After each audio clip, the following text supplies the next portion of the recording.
study. The secret of success. Tama mga kapatid? Sino nakakaalala pa? Basta about success yun eh. May success yun sa uli eh. Yun. So mga kapatid, the secret of success, yung lesson natin ng last Sunday. So tayo po yung last Sunday mga kapatid, the secret of success is lesson 9 po yun. At ngayon mga kapatid, lesson 10, wanna be successful. So sino dito gusto maging successful mga kapatid? So lahat tayo mga kapatid, walang taong ayaw na maging success. Amen? Amen. Yung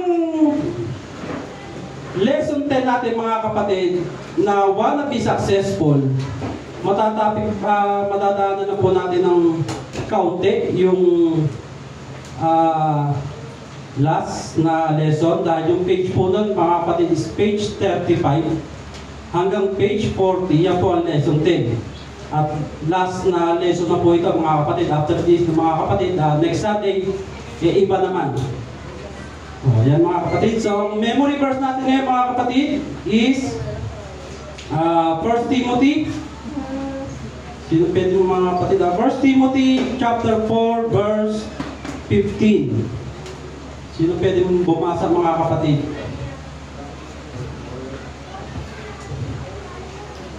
Pabilisan na lang mga kapatid. 1 Timothy verse 15. Meditate upon these things, give thyself wholly to them, that thy profiting may appear to all. Or sa Tagalog mga kapatid, sinasabi, magsipag ka sa mga bagay na ito, tumalaga kang lubos sa mga ito, upang ang iyong pagkasulong ay mahayag sa lahat. You wanna be successful. So lahat tayo gusto natin maging successful. Tama? Kaya nga sabi nga nung last na lesson natin, mga kapatid, maaari pa tayong mas maging maraming kaalaman kaysa sa ating mga teacher. Tama? Sino naniniwala doon? Kasi sinasabi nung managinip na lang tayo. Teacher yan eh. Mga kapatid, hindi po imposible. Kasi marami naman sa klaseng successful. Maaaring ang successful ng iba ay sa mundong ito. Pero tinutukoy ng Panginoong Isus, mga kapatid, ibang successful. Hindi lang basta sa mundong ito, kundi kaalaman successful sa kanyang presensya, sa kanyang salita, mga kapatid. Amen? Dahil marami ang magagawa nito, mga kapatid. So, wanna be successful, mga kapatid. Tulad sa verse page 37, sino may mga notes? Yung pa rin po, God's Word for my life. Last na lesson na po natin ito. So, nasa page 37 tayo mga kapatid. Hanggang 40, yan po matatapos natin ngayon. Proverbs 4:4 mga kapatid, sinasabi dyan ni King Solomon, he taught me also, and said unto me, let thine heart retain my words, keep my commandments, and live. Yan, so sinasabi, at tinuruan niya ako, at nagsabi sa akin, pigilan ng iyong puso ang aking mga salita. Yan, ingatan mo ang aking mga utos at mabuhay ka. So, ingatan ang mga utos ng Diyos at mabubuhay tayo na may payapa. Kaya nga sinasabi sa devotion pala, mga kapatid, God offers peace na hindi ibinibigay ng mundong ito. Amen. Amen? Amen mga kapatid? Amen. Amen. Palakpakan natin ang Panginoon mga kapatid. Pangpagising ng dugo yan mga kapatid. Palakpak natin yan. Amen. Ang lesson na po natin ngayon mga kapatid is to learn. To learn how to memorize, visualize, and personalize the scripture. Yan po ang lesson aim natin mga kapatid. So kung makikita natin dito sa verse 37 mga kapatid, halos sinasabi dito ay meditate. Kay Joshua sinasabi mga kapatid, sa Psalms sinasabi din niya mga kapatid na meditate. Ganun din sa Proverbs. At dun sa memory verse natin mga kapatid, 1 Timothy 4:15, yun ang sinasabi, meditate pa rin mga kapatid. So, lahat tayo gustong maging successful in life. Amen? Amen. So, pero ang biblical meditation, mga kapatid, ay makakatulong para mapalalim ang ating relasyon sa Diyos. Sino gusto mapalalim ang relasyon sa Diyos, mga kapatid? Amen. Lahat tayo, mga kapatid. Amen?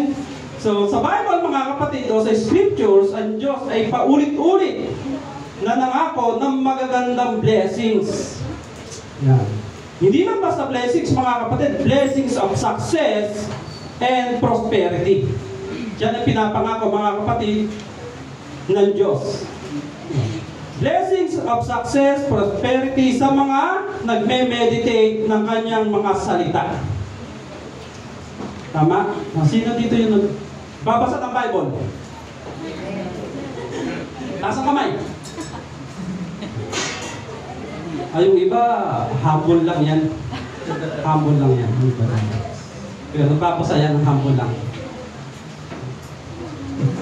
Yan. So, ano nga ba ang meditation, mga kapatid? So, paano natin ginagawa ang meditation? So, alam na karamihan, mga kapatid, ang meditation ay yung nakaupo, nakapikta mata, nakakross ang paa, diba?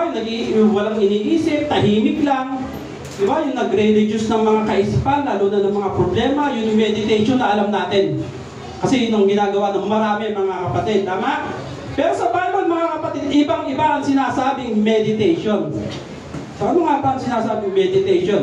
So, ang biblical meditation, mga kapatid, ay hindi tungkol lamang sa pag-aalis ng kung ano-ano, pagre-reduce ng kung ano-ano sa ating isipan. Ang biblical meditation, mga kapatid, ay pagdaragdag at paglalagay ng Word of God sa ating kaisipan. Amen? So, kapag sinabi natin, mga kapatid, na meditation, hindi mawawala dito ang concentration at focus. So, ano nga ba meditation, mga kapatid? Meditation, mga kapatid, is a process of learning the Scripture through personal way. Kumbaga, mga kapatid, ang meditation ay proseso ng pag-aaral ng salita ng Diyos sa pamamagitan ng personal nating paraan. Amen? Amen.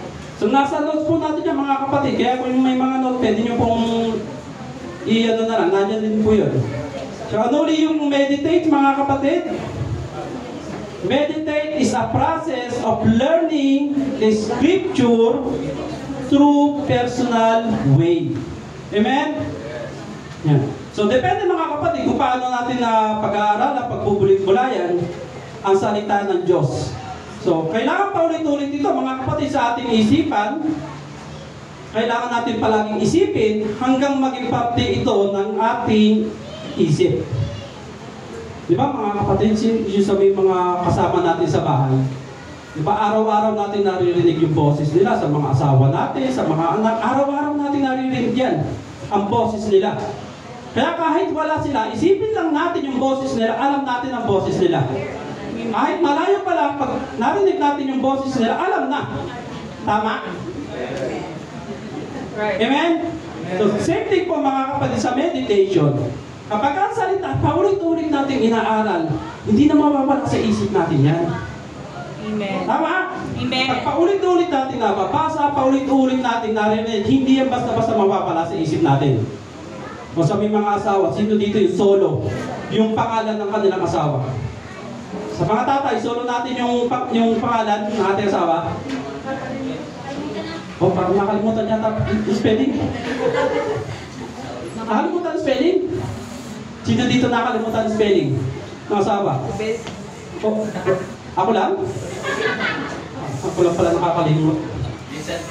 Minsan. Diba, minsan pag paulit-ulit, mga kapatid, hindi na natin makakalimutan yan. Kahit gaano katagal yan, mahirap nang makalimutan yan. Is either maganda man yan, sitwasyon na yan, kahit yung sitwasyon na yan, hindi natin makakalimutan yan. Ganun po ang meditation, mga kapatid. Kailangan ulit-ulit natin binabasa hanggang maging parte ng ating isip. Amen? Amen. Ang salitang meditation, mga kapatid, ay parang isang bakang mumumuya ng pagkain. So, alam naman kung paano mumuya ang baka, di ba? Paulit-ulit lang yan. Di ba? Same thing sa mga kasakamping, mga kapatid. So, ang baka, gusto lang niya, ngumuya ng ngumuya. Hanggat hindi natapos ng pagkain niya, mga kapatid, ngumuya yan. Tama? Amen. Yung pagkuya niya, mga kapatid, sinasabi ng karamihan, is a process po yun. Bakit mga kapatid? Dahil sinasabi, yung pag-uya ng baka ay para madurog yung kinakain niya. Para madaling ma-digest mga kapatid. Tama?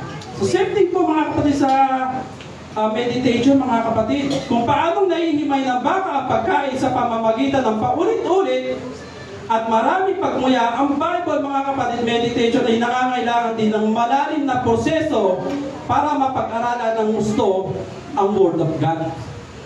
Amen? So dapat nating alalahanin mga kapatid sa ating isipan ng paulit-ulit. Kaya kailangan natin gawin mga kapatid, magbasa pa rin paulit-ulit. Kaya hindi, minsan kasi pagka yung nabasa natin, ay okay na, alam ko na yan. Diba? Sino dito mga kapatid yung gustong-gustong binabasa yung pangalan sa Bible? Kasi karamihan, ayaw basahin yung puro pangalan eh. Lalo sa Leviticus. Ang anak niya, sino? Skip. Diba? Ini-skip natin. Ha? Kaya minsan, pag tinatanong tayo, sino ang ama niya? Wala na. Yung ama nang napag-usapan ba? Wala na. Kaya minsan nag-i-skip tayo mga kapatid. Nahihirapan tuloy tayo mag-meditation. Kasi may ini-skip tayo. Amen? Kaya meditation mga kapatid, malalim na proseso po yan. Dapat hinihimay-himay. So, parang kumakain tayo ng tinik na isda, o yung matinik na isda. Sino dito kumakain ng isda na bigla na lang nilulunok? Kahit matinik. O di ba wala? Kapag matinik ang isda, hinihimay-himay natin yan. Para maging masarap pagkain natin. Ganun din po sa pag-aaral ng salita, yung meditation na mga kapatid. Kailangan hinihimay-himay po yan. Kaya lang mga kapatid, minsan kasi ang bilis natin magbasa ng Bible eh. Diba? Nasa Genesis pa lang tayo. Pag iklat natin tatlo, Revelation na. Ang bilis natin minsan magbasa ng Bible. Kaya minsan, di ba, kababasa lang natin. Nakalimutan agad. Yung binasa. O, sino nga ba yung spy na pinadala? Si Paul ba yun? Si Paul ba yung pinadalang spy? Sino mga kapatid? Si Peter siguro. Diba, minsan mga kapatid, yung pagpapasa natin, para tayong hinahabol. Para tayo nakikipagkarera pag nakakabasa ng Bible. Tapos nakailang chapter na. Pikit ng mata. Tulog na. Mga kapatid, mahirap po mag-meditate ng salita ng Diyos kapag mabilis tayo magbasa. Kaya ang sinasabi natin, dapat hinihimay-himay. Hindi naman po pabilisan ng pagbabasa sa Bible. Dahan-dahan mga kapatid. Dahan-dahan natin pagbasa mga kapatid. Amen? Para mas mapaganda mga kapatid at maunawaan natin ang meditation, meron tayong dapat gawin. So dito na mga kapatid, papasok ang salitang principles of meditation. Yan. Sabihin natin, principles of meditation. Principles of meditation. Muntik na magsabay-sabay. So, principles of meditation mga kapatid, paano ba tayo magsisimula? Simulan natin mga kapatid sa pamamagitan ng pagpili ng scripture o yung salita ng Diyos mga kapatid. Pumili tayo yung may ugnay sa tanong natin, sa problema natin. Salamat bro, God bless. Sa problema natin, kahit yung personal natin mga kapatid na sitwasyon, pwede natin mga kapatid. Basta yung alam natin mga kapatid na makakatulong sa atin. So halimbawa mga kapatid, may umaandang sa paglago natin spiritual. Sino nakakaranas nun? Lumihad lang sa paglago natin spiritual. Ako lang yata. Amen. Amen. So, yung mga kapatid, basta yung alam natin na makakatulong sa atin. Yung makakatulong sa sitwasyon natin, makakatulong sa problema natin. Yun ang pipiliin natin mga kapatid.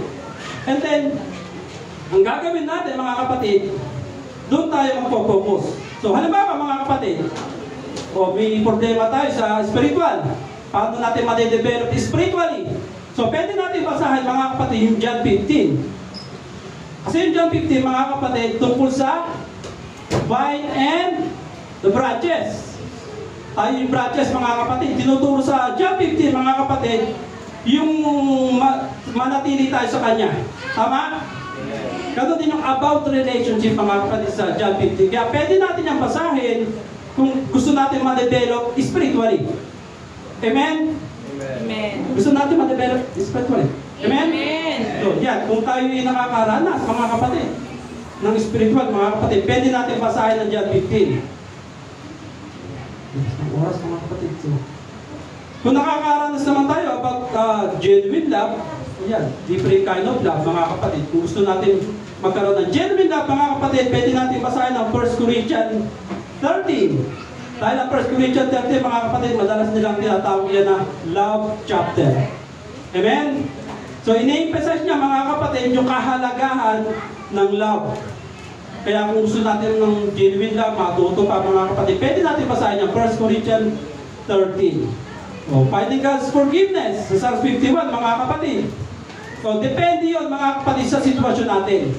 Kung alam natin yung scripture na makakatulong sa atin, yun ang ating pagtuunan ng pansin. Amen? So, para, mga kapatid, para tayong magagamit this para matulungan tayo sa ating sitwasyon. Yung ating scripture na napili. Sino dito may favorite verse? Amen. So, yung favorite verse natin, hindi natin makakalimutan. Tama? So, yung favorite verse natin, hindi yan natin napili dahil wala lang. Dahil may connect yan. Tama? Amen. Ganun din, mga kapatid. Kung alam natin makakatulong sa atin yung favorite verse natin, yun yung ating palaging minimeditate. Amen? Amen. Dahil mahirap, mga kapatid. So, at para matulungan tayo, mga kapatid, na maunawaan ang paraan ng pag-iisip ng Diyos, ano ang dapat natin gawin? Ito yung unang principle of meditation, mga kapatid. Ang una natin gagawin, memorizing. Yan. Yan. Memorize. Sino gustong mag-memorize? Basta memorize. So, pag-memorize, mga kapatid, ang pinakamagandang paraan at ilagay sa ating isipan ang napili nating scripture. Sinasabi dito, mga kapatid, memorizing scripture is a powerful way to know God's way of thinking. Sino naniniwala, mga kapatid? Sino naniniwala, mga kapatid dito? Powerful way yung pag-memorize. Amen. Memorize tayo, mga kapatid. Tahimik, no? Basta nag-memorize. Natatanda ko, mga kapatid. So, pasensya na ako magamit ko sa sarili ko. Third year high school pa ako, mga kapatid. Subject ko ng English. So, pinapagawa kami ng essay. Siyempre, English. Dapat English din yung essay. Sabi ko, yari naman tayo dito, English. Sabi namin sa sir namin, siyempre, ito yung Taglish. Hindi pwede, English talaga dapat. Eh, siyempre kami, nasa hulihan kami. Wala naman talaga kami malay-malay sa English. Ano ang kabutihan ng Panginoon, mga kapatid? Wala pa ako sa Panginoon, mga kapatid. Pero may solo kong isang kanta na English. Solo ko. So, yung solo kong kanta, mga kapatid, yung ginawa kong essay. Hindi ko pa alam kung tama ang spelling. Basta solo ko yun. At tanda ko pa yung title ng kanta. Hindi siya Christian kasi wala pa ako sa Panginoon. Ang title ng mga kapatid, Unbreakable. It's about love. Unbreakable love, mga kapatid. Kanta yun ng isang sikat na boy band. So sabi ko, maganda pala talaga kapag may solo ka, lamang ang may alam. Eh paano pa kaya, mga kapatid, kapag yung salita ng Diyos ang ating na-memorize? Hindi ba mas higit na makakatulong sa atin? Amen? Amen? Amen. So lamang may alam, mga kapatid, dahil tinutulungan tayo na mahubog ang ating kaisipan at ating mga kilos. So kailangan ma-renew ang ating isip, mga kapatid, ayon sa kalooban ng Diyos. So sa Luke 24:45, mga kapatid, kung mapapasa po natin yan, binuksan ng Panginoong Hesus ang pag-iisip ng kanyang mga alagad para mapag-unawa ang mga kasulatan. So, mahihirapan din tayo, mga kapatid, na maunawaan ang bawat verse kung sarado ang ating isip. Kaya kailangan natin mag-memorize, kailangan natin ilagay yung salita ng Diyos sa ating isip para matulungan tayo na malaman kung ano yung way ng Panginoon ng pag-iisip. Amen? Dahil, mga kapatid, napakaraming verse ang mahirap na unawain. Amen? Sino dito lahat na pag nagbabasa ng Bible, nauunawaan lahat? May mga verse na mahirap unawain, mga kapatid. Tama? Kaya kasi sinabi ng Diyos, mga kapatid, sa Isaiah, ang aking pag-iisip ay hindi mong pag-iisip. Tama? So, kaya sa meditation, mga kapatid, ay tumutulay tayo sa pagitan ng pag-iisip ng Diyos at pag-iisip ng tao. Yan. Yung meditation, mga kapatid, para tayo tumutulay patungo sa pag-iisip ng Diyos. Para matulungan tayo kung paano pa pag-iisip ang Diyos. Kasi tayo bilang mga tao, mga kapatid, hindi din ka na maunawaan kung paano mag-isip ang Diyos. Maliban kung tayo may laman ang ating isip ng salita niya. Amen? Amen. Kaya kasi sinasabi sa Romans 12, mga kapatid, magkaroon ng pagbabago ang ating pag-iisip upang mapatunayan natin kung alin ang mabuti, kaaya-aya at lubos na kalooban ng Diyos. Sinasabi din sa Colossians 3, mga kapatid, set your affection sa mga kapatid on things above and not on things on earth. So kaya yung pag-memorize, mga kapatid, ay malaking bagay po sa atin yan. Matutulungan tayo niyan para magkaroon tayo ng makalangit na kaisipan. Amen? Amen. At kapag may na-memorize na tayo, mga kapatid, yun, nakakuha na tayo ng verse, mga kapatid. So gagawin naman natin ngayon dyan is visualize. I-visualize natin yan, mga kapatid. So paano ba ang visualize, mga kapatid? Sino may idea dito ng visualize? Di ba yung pag nakaka-vision tayo, i-vision natin sa isip natin? Amen. Di ba minsan parang may binubuo tayong picture sa isip natin? Yung mga kapatid. Di ba? Parang tumitingin tayo ng picture, pero yung picture wala dito sa harap natin, pero nasa isip lang natin. Yun yung i-visual natin, mga kapatid. Amen? So, kukuha tayo ng important keyword sa verse na napili natin, mga kapatid. At yun ang gagamitin natin na i-visualize sa isip natin. So, example, mga kapatid, sa Romans 8:27, ang sinasabi doon, we are more than conquerors. So, halimbawa, mga kapatid, yun na napili natin na verse. Tapos, yung keyword na napili natin doon, yung conqueror, conqueror, mga kapatid, yun yung ating i-visualize sa isip natin. Di ba? Minsan, sobrang lawak ng pag-iisip natin. Tama? Kasi minsan, lahat pwede mangyari sa isip natin. Pwede tayo maging hari. Pwede tayo maging pangkapangyarihan dyan sa isip natin. So, yun ang gagamitin natin, mga kapatid. I-visualize natin sa isip natin. At hindi na natin i-visualize yung mga kapatid. I-expand natin. Paano natin i-expand na, mga kapatid? Papalawakin natin yung keyword na napili natin. Amen, mga kapatid? Amen. So sa ganun para, mga kapatid, matutulungan tayong mapalawak palalo yung ating kaisipan sa salita ng Diyos. So may pinili na tayong verse, yung keyword, palalawakin natin ngayon. I-expand natin, mga kapatid. At para ma-expand natin yung mga kapatid, para matulungan tayong mapalawak yung keyword na napili natin, gagamit tayo ng mga reference book. So, reference book, mga kapatid, tulad ng concordance. Sino dito may concordance, mga kapatid? Kasi magandang may concordance, mga kapatid. So, para mapalawak yung keyword na napili natin, mga kapatid, gumamit tayo ng mga reference book. Kasi sa concordance, mga kapatid, nagbibigay ng iba pang verse na parehas ng salita na ginagamit. Halimbawa sa Bible natin, mga kapatid. Ito, mga kapatid. Ito yung nasa gitna na yan. Sino madalas na gumagamit niya? Yung mga kapatid, supporting verse yan. So, pwede natin magamit yan. Ha? Amen? Amen. Pag nagagamit natin, mga kapatid, kaya nga sa For Gospel, makalalaman natin dito, halos pare-pares ang kwento na ibinibigay. Maaari mong kaiba-iba ng kwento, pero same na meaning. Sa concordance, ganun din, mga kapatid, nagbibigay mismo ng parehong salita. So, expository dictionary, ganun din, mga kapatid. Sa expository naman, mga kapatid, ibinibigay mismo yung meaning ng keyword na napili natin. Tulad ng binibigay niya yung original na language, mga kapatid. Sa dictionary, ganun din, full English ang binibigay. So, gumamit tayo ng ibang libro mga kapatid para mapalawak yung keyword na ating nakita. Amen? Amen.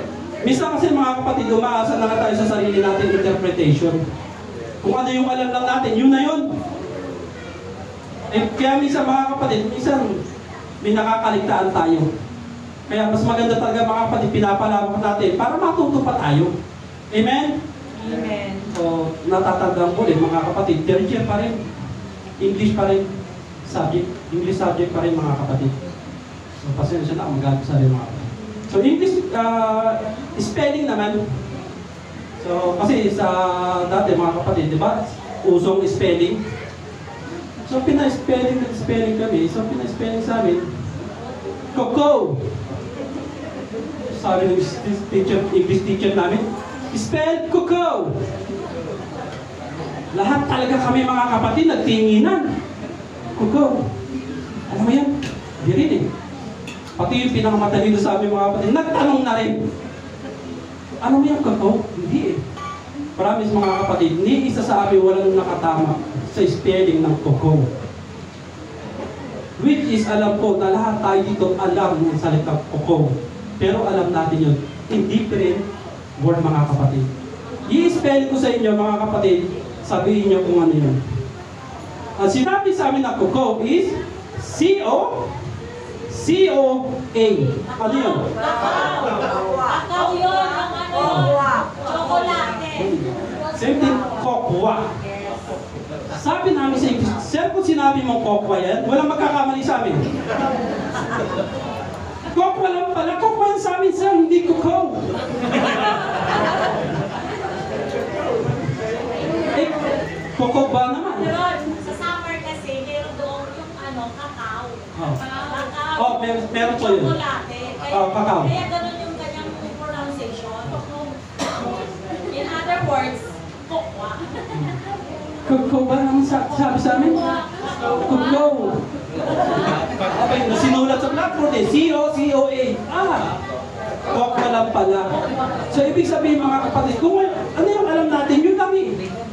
Hindi na natin nagagawang mag-explore pa ng iba. Amen. Pero simula ng mga kapatid, hindi ko na talaga nakalimutan yung salitang Coco.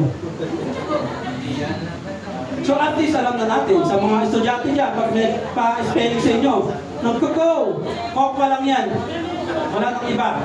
So, safety mga kapatid, minsan marami tayong nakakaligtaan na hindi natin alam, yung pala yung ibig sabihin nun.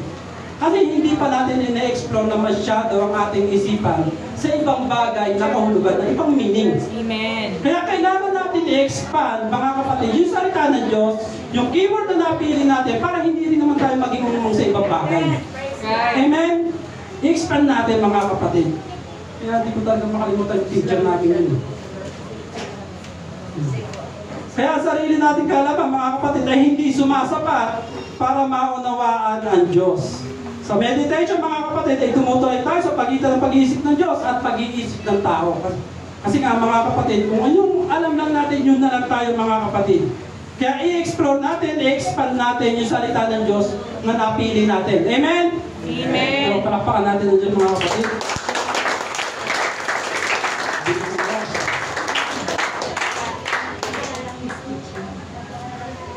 So, kaya sa lesson na to mga kapatid, napakaganda. Nagkakaroon tayo ng mas magandang idea kung ano talaga ang sinasabi ng Diyos sa atin sa pamamagitan ng meditation.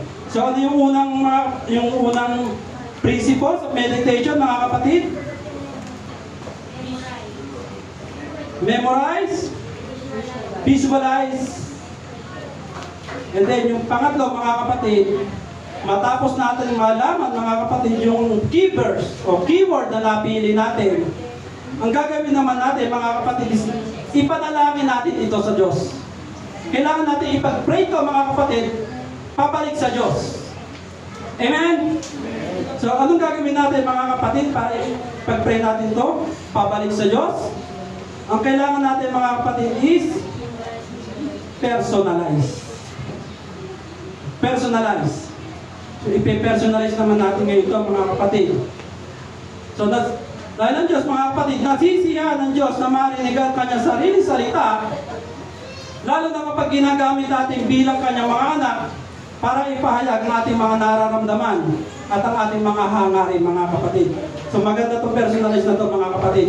Gagawin natin personalize, mga kapatid, yung ating keyword na napili through personal prayer or response sa Panginoon. Amen? Sinong gumagawa ng mga kapatid? Kapag inugbabasa ng Bible, parang inilalagay mo yung sarili mo doon sa sitwasyon na nababasa mo. Sinong gano'n, mga kapatid? Di ba pag nagbabasa tayo, parang gusto natin na doon tayo mismo. Di ba pag lalo doon sa kay Elijah, mga kapatid, sa Mount Horeb, pag nababasa ko yung mga kapatid, iniisip ko, paano kaya kung naandito ako? Sino kaya kakampi ko sa mga ito? Kakampi ko kaya si Elijah? O kalaban? Di ba pag pinapasa natin, mga kapatid, dapat inilalagay natin yung sarili natin doon. Pinay-personalize na mga kapatid. So, gawin natin personal to prayer, mga kapatid. So, paano natin mai-apply ang personalize? O paano natin ito ipe-personal sa ating buhay? Sinong may notes dito, mga kapatid? Sa page 39, mga kapatid, may makikita tayo dyan. Dito. Para mas madaling maunawaan natin, mga kapatid. Sa may mga notes. Nandito yan. Ito. Sa may mga notes, nandito. Sinasabi niya, mga kapatid, personalized by changing pronouns sa you, tandaan natin, you, his, and they. O yun yung ating papalitan. Ano yung papalit natin? Yung I, my, or me. Tandaan po natin, mga kapatid, ha? Yung you, his, and they. Ang ipapalit natin, I, my, and me. Amen? Example, mga kapatid. Sa Mark 11:24, sino nakakasorry niyan? Alam na natin yan. Mark 11:24, ano sinasabi diyan?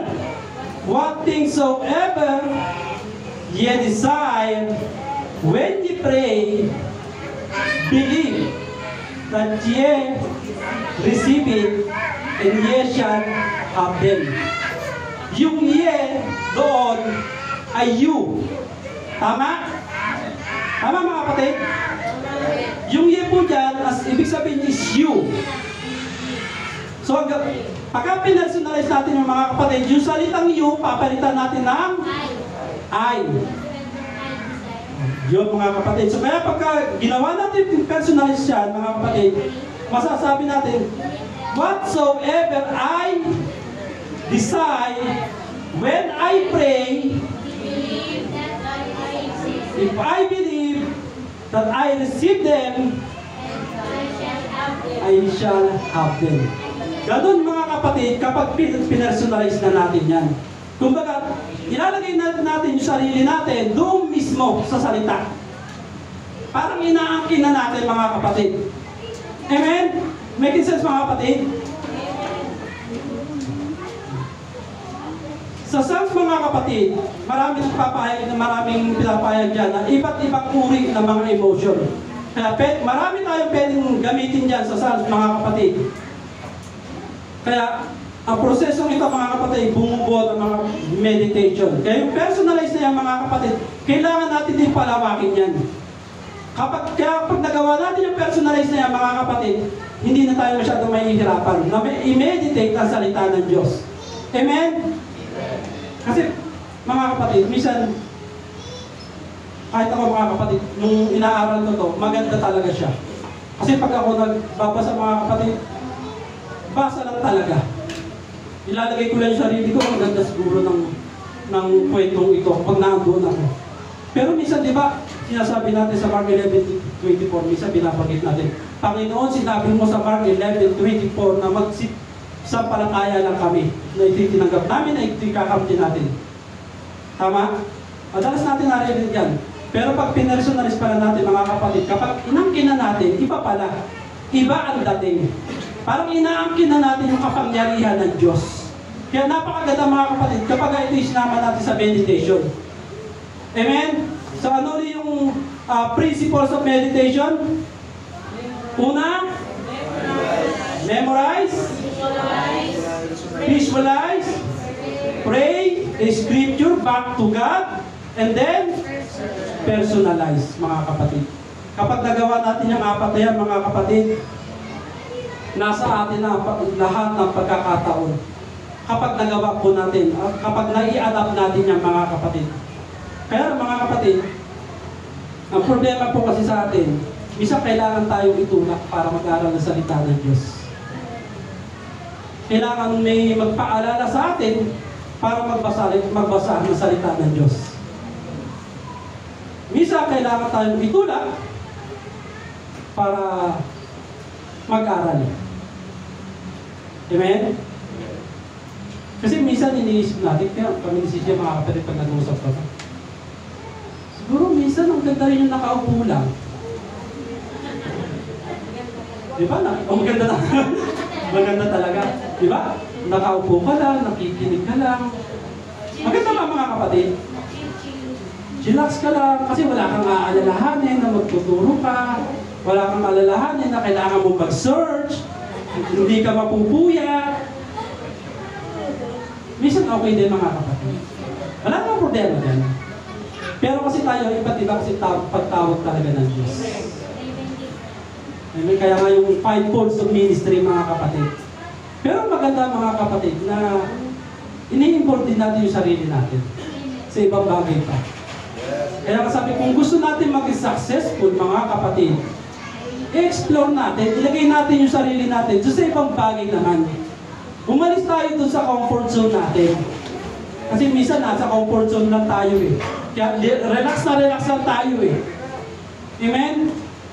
Kaya yung ibang gustong pagpapala ng Diyos, na gustong ibigay sa atin, hindi natin natatanggap. Kasi nandun lang tayo sa comfort zone natin. Try to move mga kapatid sa comfort zone natin. At mararamdaman natin mga kapatid yung ibang pagpapala ng Diyos. Amen? Huwag na natin hintay mga kapatid na dumating pa tayo sa punto na parang huli na ang lahat. Sino nakaranas nun dito? Ay sayang kung pinag-aralan ko lang sana yun. Ay sayang, ituro na sa amin yun eh. Kung nakinig lang ako, masasagot ko to si sister sa tanong niya.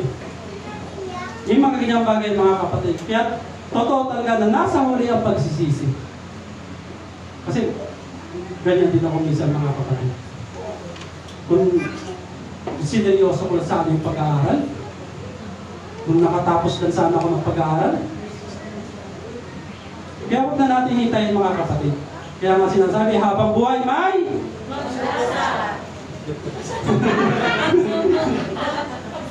sinagot nyo na parehas eh. Kaya wag po tayong mga kapatid, wag po tayong maging kampante masyado.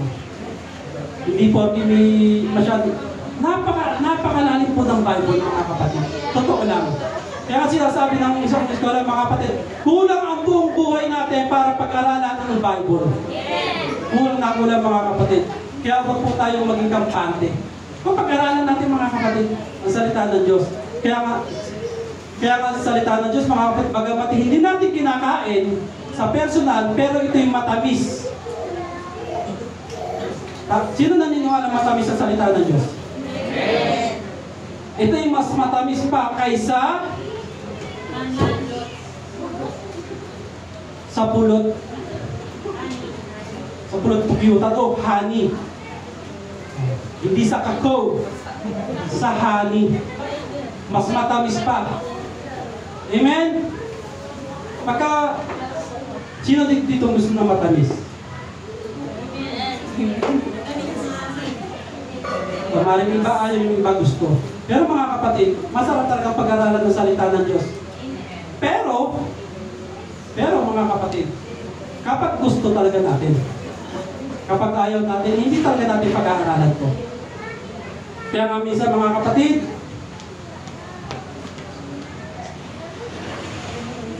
masarap pa rin makinig. Minsan, para matuto tayo. Amen? Palakpakan natin ang Diyos mga kapatid.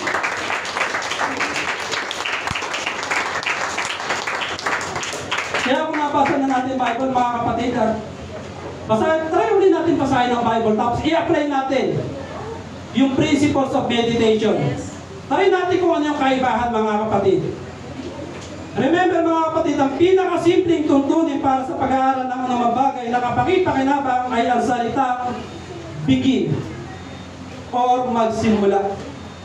Hindi natin magagawa ang lahat ng bagay na kapakipakinabang mga kapatid kapag hindi natin sinimulan. Amen? So kailangan natin simulan mga kapatid. Bilang mananampalataya, tayo po ay hindi tagapakinig lamang, kundi tagatupad din mga kapatid.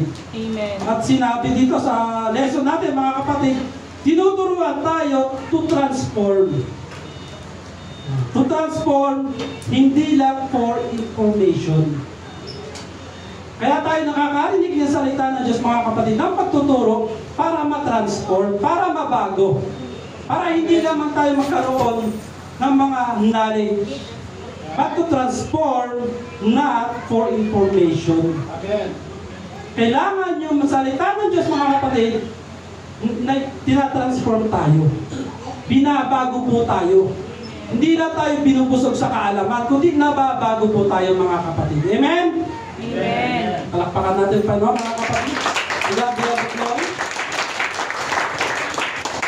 At dito po matatapos ang ating lesson din mga kapatid. At next na topic po natin mga kapatid is repentance and about faith. So, sino na may copy? Maganda to mga kapatid. Kasi ang hindi ko makakalimutan dito mga kapatid na tinuro dito. At sinasabi niya mga kapatid, ang tunay na pagsisisi ay ang panghabang buhay na paglilingkod sa Diyos. Tinuro dito yung mga kapatid. Ang tunay na pagsisisi ay ang panghabang buhay na paglilingkod sa Diyos. Amen? Kaya ito na po yung susunod na topic natin mga kapatid. Kung gusto na pa natin malaman pa ang about repentance, kuha tayo ng kopya mga kapatid. Magagamit natin ito. Amen? Amen. To God be all the glory mga kapatid. Tayo po yung tayo. At tayo po ay kakaroon po ng